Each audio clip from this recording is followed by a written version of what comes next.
Selamat pagi sahabat Istana Bonsai Bali, sahabat pencinta bonsai Bali, dan sahabat bonsai Nusantara. Hari ini review sancang dengan gaya casket atau gaya terjun, sering kita kenalkan gaya terjun. Jadi sancang gaya casket koleksi kita di sini. Jadi kita berinspirasi dengan salah satu gaya yang unik, yaitu gaya menjuntai ke bawah untuk casket. Jadi sancang ini dengan tinggi 30 cm, jadi tinggi dari pot ke mahkota sekitar 30 cm dengan juntaian ke bawah sekitar 40 cm. Selamat pagi saya ucapkan untuk teman-teman yang telah menonton. Salam sehat selalu, salam satu hobi, Pak Agus Andika, Senior Tiang Niki, Pak Gede Basur, Pak Komang Mulyata, Pak Eri Arianto. Selamat pagi. Jadi sancang dengan gaya casket atau gaya terjun memang tidak selalu sering juga kita temui. Jadi dengan kondisi bergaya terjun seperti ini juga tampil sangat indah. Jadi sancang ini saya proses sekitar 1 tahun. 1 tahun saya proses, saya peroleh dari Istana Bonsai Bali. Jadi dengan proses yang lumayan. Jadi memang pohon juga tidak terlalu besar, tapi karakter tuanya sangat nampak. Jadi saya proses sudah 1 tahun dan sudah mengikuti beberapa kontes juga di awal. Proses sancang casket ini sudah kita maksimalkan dalam artian untuk proses pematangan pohon di bawah juga sudah mulai maksimal. Jadi pengecilan daunnya juga sudah maksimal. Ini belum saya pruning karena memang waktunya sekitar lagi seminggu baru nanti kita pruning lagi, dan kita ada perlu pengawatan sedikit-sedikit. Jadi untuk kembali mematangkan tajuk dan pola-pola yang telah kita konsep. Jadi sancang casket ini saya terinspirasi dengan beberapa karya-karya pebonsai kita dari beberapa negara juga. Jadi dengan casket dengan karakter pot seperti ini saya sangat terinspirasi. Jadi pada saat saya menemukan pot ini sekitar 7 bulan yang lalu. Jadi sancang ini saya dapat setahun. Jadi di setahun lebih, 7 bulan yang lalu saya ketemu dengan pot ini. Jadi saya sangat terinspirasi melihat ornamen pot yang sangat, menurut saya ini sangat senada dengan gerak pohon ini. Jadi untuk proses pohon dengan gaya menjuntai ke bawah memang diperlukan sedikit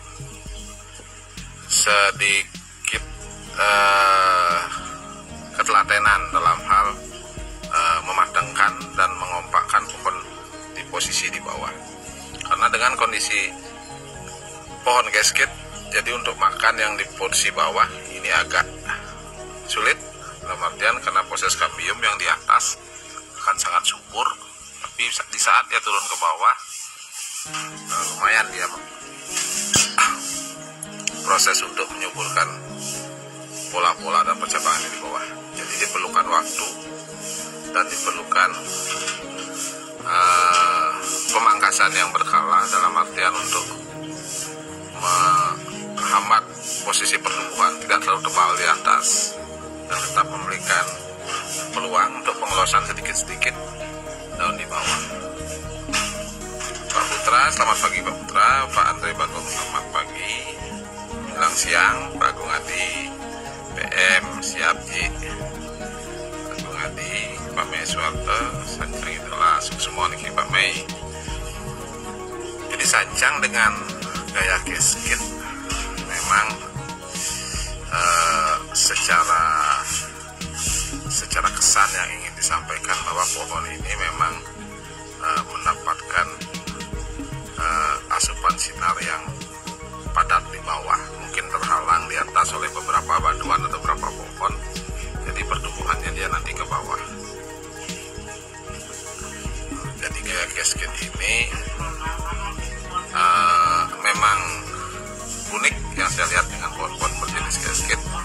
Beberapa teman mungkin ada yang sangat mengidolakan beberapa gaya casket. Jadi gaya casket memang beberapa teman-teman juga sangat fanatik, beberapa juga dengan gaya casket. Karena untuk tidak semua pohon bisa kita bikin dengan gaya casket dengan pertumbuhan yang maksimal. Biasanya yang saya lihat banyak di teman-teman, mungkin juga di foto-foto, kebanyakan bergaya casket dengan porsi berdaun kecil. Jadi porsi berdaun kecil dan kerapatan yang maksimal. Jadi apabila ditampilkan casket bisa sangat indah. Beberapa ada juga yang dengan porsi daun besar, saya lihat juga menarik, tergantung konsep dan desain teman-teman itu sendiri. Jadi konsep yang ingin saya maksimalkan dari pohon ini, jadi pohon ini ada terkesan di batu, jadi ada batu sedikit, jadi saya kombinasikan batu dan akar. Jadi dengan akar batu dan akar saya kombinasikan dengan performa batang yang sudah sangat tua, ada cabang yang menjuntai ke bawah dan ada cabang yang ke atas yang membentuk suatu mahkota. Pak Mei Suwarto, bentukan gerak dasar dengan mudah membingungkan. Untuk gaya casket biasanya dari yang ingin saya proses, jadi mahkota tetap kita ambil di ujung, cuman tidak di posisi lurus pot, karena ini tergantung gerak pohon. Apabila gerak pohonnya casketnya terjunnya agak seperti ini, agak terjal terjunnya, jadi kita kondisikan di mahkota itu tetap di top, di atas, tapi tidak di dasar tengah pot, jadi menyesuaikan dengan gerak batang itu sendiri. Karena menurut saya gaya casket harus kita memunculkan satu cabang untuk membentuk mahkota yang ke atas, karena konsep kita di alam, cabang itu akan mencari sinar. Jadi cabang pertama, cabang selanjutnya, karena di atas mungkin tertutup dengan ini ya, tertutup mungkin dengan pohon atau bebatuan, jadi dia mencari sinarnya ke bawah. Jadi penentuan mahkota untuk pohon bergaya casket, saya rasa tetap melihat dari gerak dasar pohon, dalam artian condongnya pohon. Apabila terlalu keras, condongnya bisa gitu, kemungkinan taruh di agak sini. Tapi apabila lebih ekstrim lagi, ada kondisi yang menaruh cabang di sebelah sini, karena ingin dia memulai gerak cabang awal dari pada saat cabang itu turun. Jadi seperti itu. Lebih tepatnya kita sesuaikan dengan gerak pohon itu sendiri. Jadi bagaimana memposisikan cabang mengikuti arah gerak pohon itu sendiri. Saya kira itu untuk sedikit berbagi dari sharing dan pengalaman juga. Ini menurut pendapat saya pribadi, karena kan semua proses pohon disesuaikan dengan si desainer itu sendiri. Jadi secara konsep seperti ini yang saya tampilkan, mudah-mudahan bisa bisa menginspirasi teman-teman. Jadi konsep suatu pohon, mungkin setiap desainer memiliki konsep yang berbeda-beda. Jadi ada kesan, ada pesan, ada imajinasi di sana yang ingin disampaikan. Jadi imajinasi yang disampaikan itu menyesuaikan dengan kesan di alam. Jadi kesan di alam pohon dan imajinasi si pembuat sangat penting dalam menentukan suatu pohon yang indah. Jadi kalau saya secara pribadi melihat satu pohon itu ya dari gerak dasar dan imajinasi saya. Jadi mungkin kurang pas bagi teman-teman, ya tidak apa-apa juga, karena kan setiap kita memproses suatu pohon itu diperlukan suatu idealisme tentang karya itu sendiri. Nah, seperti ini yang ingin saya tampilkan memang secara mahkota di sini. Nanti perpecahannya bisa saya pecah lagi karena ini belum juga saya proses untuk pemangkasan pruning. Nanti ini kita pecah-pecah lagi karena ini prosesnya saya untuk pematangan ranting lagi, karena ranting yang ditampilkan pada saat ini sudah cukup, tapi bagi saya juga masih kurang besar. Jadi dengan sedikit pengelosan dengan kontrol yang tepat, jadi kita inginkan proses pohon ini bisa maksimal. Jadi sancang dengan gaya-gaya seperti ini juga bisa diaplikasikan untuk teman-teman yang ingin mengapresiasikan atau berekspresi dengan jenis pohonnya. Jadi bisa diproses seperti ini dengan gaya cascade, jadi indah juga. Jadi sebagai bahan imajinasi juga. Pak Wayan Sujana, selamat pagi menjelang siang. Pak Anton Kuensa, selamat pagi menjelang siang. Pak Purna, selamat pagi menjelang siang. Jadi untuk pergantian media sancang dengan bergaya seperti ini, jadi saya lakukan pergantian media niki agak lama, jadi sekitar setahun lebih, karena dengan perakaran dengan sistem pot panjang seperti ini diperlukan proses yang bertahap dalam pergantian media, karena pot yang panjang akan berakibat dengan akar yang akan penuhnya jauh ke bawah. Maka proses yang kita lakukan tidak bisa langsung mencabut, mungkin dengan menggunakan air bisa, atau mengorek-ngorek dari atas sedikit demi sedikit. Jadi dengan pot panjang, dengan proses yang lama, jadi agak berisiko apabila kita mengganti media dengan teknik pencabut. Ya mungkin teman-teman bisa nanti seumpama memiliki bahan seperti ini, mungkin bisa untuk sebagai bahan pertimbangan pergantian media dengan pot panjang,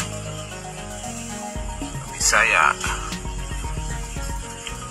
dimaksimalkan dalam artian agar tidak terjadi hal-hal yang tidak diinginkan. Pak Tungki Nur Cahya, selamat siang.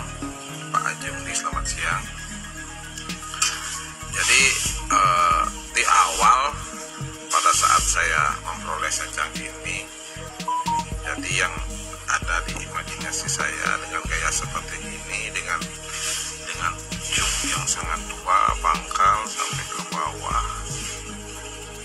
Jadi di awal saya lihat pohon ini sangat luar biasa. Jadi walaupun batangnya tidak terlalu besar, tapi karakter dan kesan dari pohon ini yang luar biasa. Seperti ini batangnya, sahabat, sangat tua sekali. Dan itu yang membuat saya tertarik dengan pohon ini. Dan pada saat saya juga mungkin dan melihat dari pohon teman-teman, melihat dari pohon-pohon dari luar, jadi sangat menginspirasi untuk pot dan penggunaan pot pada barang-barang gasket itu. Saya lihat beberapa sangat menarik. Saya coba aplikasikan pada pohon ini. Jadi untuk proses perawatannya saya kira sama dengan sharing-sharing kita di awal. Jadi sancang dan konsepsi yang lain perawatannya untuk insek, untuk pupuk saya rasa rutin dan kontinu itu wajib, dan proses perawatan berkala dilakukan pruning ya rutin biasa 3 minggu dengan sebulan.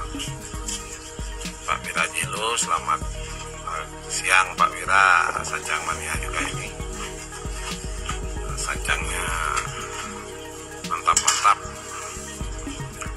Jadi sancang dengan gaya seperti ini ingin saya maksimalkan dengan pola daun yang seimbang. Jadi ini sudah mulai sudah lumayan seimbang, jadi ingin kita maksimalkan lagi untuk penyempurnaan ranting-rantingnya kembali. Pak Heri Gerah, selamat siang Pak Heri. Mungkin nanti bisa dipesankan meja 1, nanti bisa diinfo, jadi biar bisa lebih maksimal meja Pak Herinya.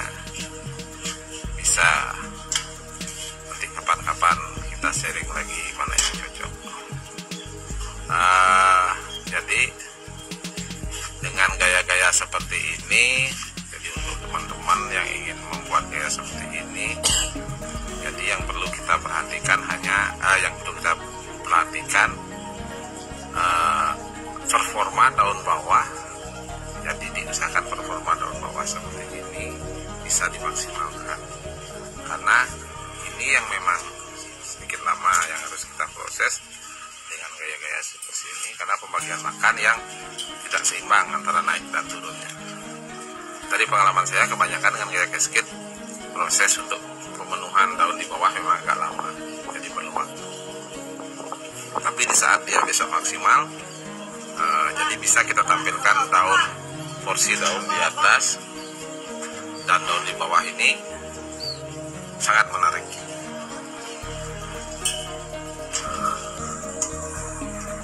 Jadi seperti itu sahabat, sancang dengan bergaya gasket, sancang dengan gaya menjuntai, mungkin bisa menjadikan inspirasi. Minimal bisa kita saling berbagi. Jadi apa yang kita buat, apa yang kita desain, jadi mungkin nanti bisa kita saling sharing, karena bonsai itu memang seni yang tidak ada batasannya menurut saya. Jadi seni ini memang luar biasa, bisa mengedukasi, bisa mengapresiasi hampir semua imajinasi. Cuma tinggal kita menyesuaikan dengan konsep, dan kita melihat juga dari drama alamnya apakah sudah ketemu. Tapi saya kembalikan lagi ke desainer itu sendiri. Jadi desainer, pembuat, dan penikmat atau penghobi bonsai semua memiliki inspirasi sendiri-sendiri untuk karya seni bonsainya itu sendiri. Karena memang karya seni bonsai ini memang gimana ya, saya bisa ungkapkan bagaikan sebuah rasa. Jadi rasa itu tidak sama. Jadi di satu sisi mungkin bisa rasa itu sangat nikmat, tapi di sisi lain mungkin rasa itu kurang nikmat. Jadi tergantung kita bisa meyakini apa yang kita rasakan itu sendiri. Jadi kembali lagi ke Sancang ini saya lakukan pengawatan dari awal memang dengan konsep gasket seperti ini. Jadi beberapa pengawatan memang saya lakukan pada ranting-ranting di atas, di bawah itu sekitar sudah 3 kali. Jadi ini sudah pelepasan kawat, sudah 3 kali kita lakukan pelepasan kawat. Jadi beberapa kawat-kawat yang sudah masuk sebaiknya kita lepas karena juga lumayan mengganggu untuk perkembangan kambium. Jadi ini sudah lepas kawat semua. Saya ingin mematangkan kembali proses-proses percabangan perantingan agar bisa lebih besar, karena media saya gunakan memang ini media di pot, sahabat. Jadi pembesarannya bertahap, dalam artian dengan media yang secukupnya, tapi tetap subur. Jadi pengembangannya pasti bertahap. Jadi kita bisa lakukan pembesaran yang jadi bertahap. Jadi waktu yang kita perlu ya lumayan, tapi tidak masalah. Jadi apa yang kita kerjakan kita sesuaikan dengan tempat, kita sesuaikan dengan kondisinya. Jadi kalaupun nanti sahabat yang ingin bermain lewat pot, tidak masalah, waktu yang kita perlukan yang agak lama. Tapi apabila yang teman-teman yang mempunyai pilihan untuk dengan mengground juga tidak masalah, waktunya mungkin lebih cepat dan pembesarannya lebih bisa maksimal. Tapi 2 hal itu saya kira tidak masalah kita lakukan. Jadi tergantung pilihan dari sahabat mana yang memang akan diambil. Kalau untuk hasil saya kembalikan lagi ke pemrosesan itu sendiri. Jadi proses yang diambil dengan kontinu, dengan konsisten, pasti hasilnya akan bisa maksimal. Jadi itu saja kalau untuk proses itu, tergantung pilihan sahabat. Tapi intinya perawatan kontinu dan konsisten itu wajib pada semua pohon bonsai. Jadi seperti sancang ini kita kontinu lakukan pruning, lakukan wearing, lakukan pemangkasan beberapa ranting yang memang tidak terlalu kuat, dalam artian mungkin dia lemah atau mati. Jadi untuk proses semua bonsai saya kira mati ranting atau mati beberapa ranting mungkin itu wajar karena ada regenerasi pertumbuhan.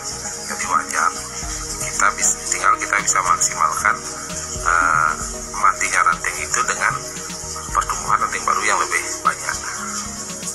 Jadi untuk teman-teman tidak usah takut apabila ada beberapa pohonnya mati ranting, mungkin kita bisa cari penyebabnya, mungkin akarnya penuh atau asupan vitaminnya kurang atau sinarnya kurang.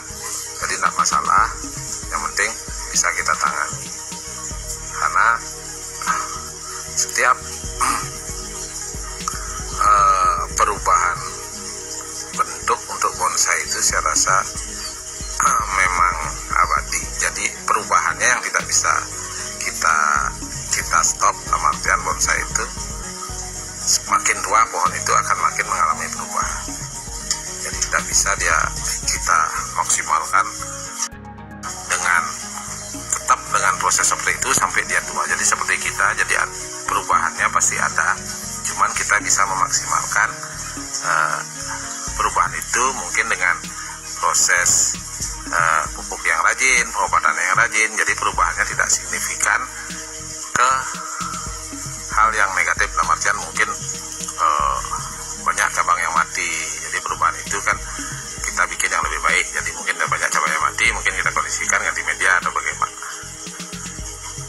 Pak Susilo Nyoman, selamat pagi. Selamat siang. Pak Budi Lebor, selamat siang. Pak Komang Widarmo, selamat siang. Pak Yuga Pemadi, selamat siang. Jadi buat teman-teman, jadi jangan takut. Semua itu bisa kita proses.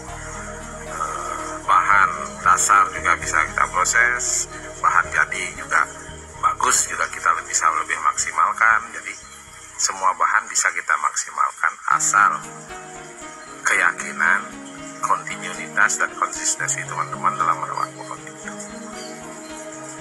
Mungkin bisa kita tampilkan di kontes yang luar biasa. Kalaupun belum, dirawat di rumah dulu, tidak masalah. Minimal kita bisa menampilkan rasa dan nilai yang indah di rumah dulu.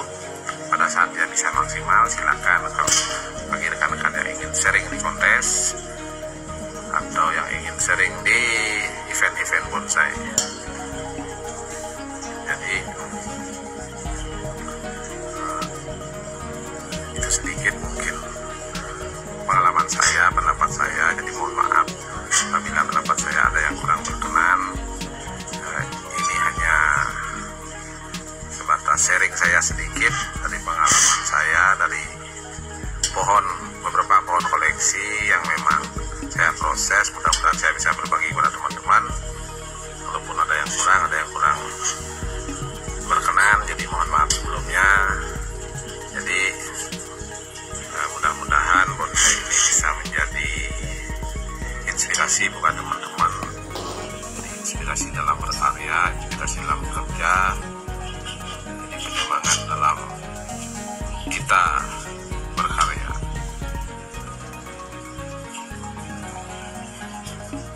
Jadi seperti itu sahabat. Jadi bonsai, kembali lagi saya ke bonsai sancang ini. Jadi saya targetkan maksimal di setahun sampai 2 tahun, mudah-mudahan bisa lebih saya maksimalkan. Jadi dengan pematangan cabang dan ranting yang lebih maksimal, bisa saya tata lagi dalam artian pola-pola dan tajuk daunnya lebih maksimal. Karena bonsai tidak pernah berhenti berproses. Jadi bonsai itu selamanya akan berproses, entah dia penyuburan, entah dia pemangkasan, entah dia penataan pola kembali. Karena kembali tanaman ini hidup dengan memang diperlukan rasa dan kasih sayang dari si perawat. Jadi saya rasa kondisi dia maksimal, kondisi dia subur, menandakan dia senang. Jadi apa yang dilakukan sebaiknya mengkondisikan dia tetap sehat dan subur. Jadi seperti itu sahabat. Bisa saya putar sedikit, jadi kondisi belakang sedikit. Jadi seperti ini daun sahabat. Jadi seperti ini daunnya sudah lebat sekali. Jadi memang untuk jadwal saya lakukan ini sekitar 3 minggu. Jadi ini di minggu kedua, mungkin di minggu depan paling lambat sudah saya lakukan pruning lagi. Jadi silakan pruning lagi untuk menjaga pola yang sudah kita desain. Jadi seperti itu yang kita lakukan untuk perawatan luting sancang ini.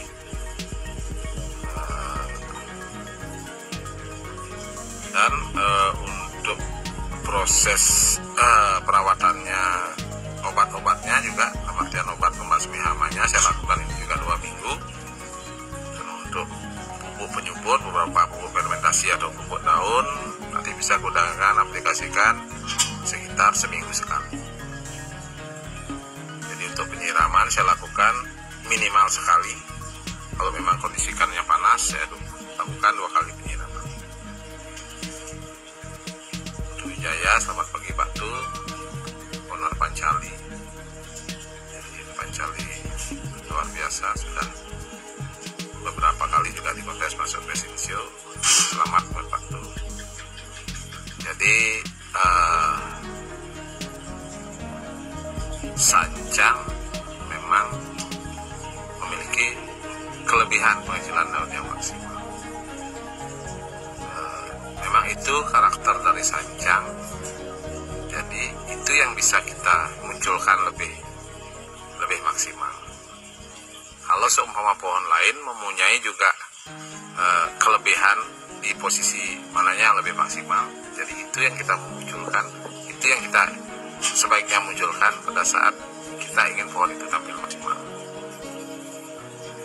Jadi pohon yang tampil maksimal apabila kita bisa mengangkat kelebihan dari pohon itu sendiri. Jadi mungkin beberapa pohon memiliki kelebihan yang berbeda-beda. Kalau di sancang mungkin di daun, kalau di yang putri mungkin di ranting, imang mungkin di rantingan dan perakaran. Jadi hampir semua memiliki kelebihan. Jadi tergantung dari kita sendiri bisa memaksimalkan kelebihan pohon itu sendiri. Dan keindahan pun hampir semua pohon juga memiliki keindahan tersendiri. Kembali lagi ke desain sang seniman atau desain sang pembuat, desain yang merawat, pencinta, dan penikmat. Jadi itu yang sangat mempengaruhi, menarik, indah tidaknya pohon itu sendiri. Jadi semua bisa diproses, sahabat, semua bisa dibikin indah. Jadi tetap semangat, tetap berkarya. Bonsai Indonesia memang luar biasa. Jadi apabila bonsai itu sudah dilandasi dengan rasa dan dilandasi dengan karya, dengan imajinasi dan kreativitas, saya rasa hasil yang ingin sahabat peroleh bisa maksimal. Jadi itu sedikit jadi sharing pendapat saya bagi teman-teman sahabat bonsai mania. Mudah-mudahan bermanfaat, mudah-mudahan bisa menginspirasi. Apabila ada salah kata, salah perbuatan, saya mohon maaf. Jadi apa yang saya sampaikan hari ini mudah-mudahan bisa bermanfaat untuk rekan-rekan semua. Jadi salam bonsai satu jiwa. Siaran langsung ini saya akhiri dengan tetap semangat berkarya dan beraktivitas. Bonsai Nusantara. Jadi review terakhir untuk sancang casket koleksi pribadi. Salam sehat sahabat, selamat siang.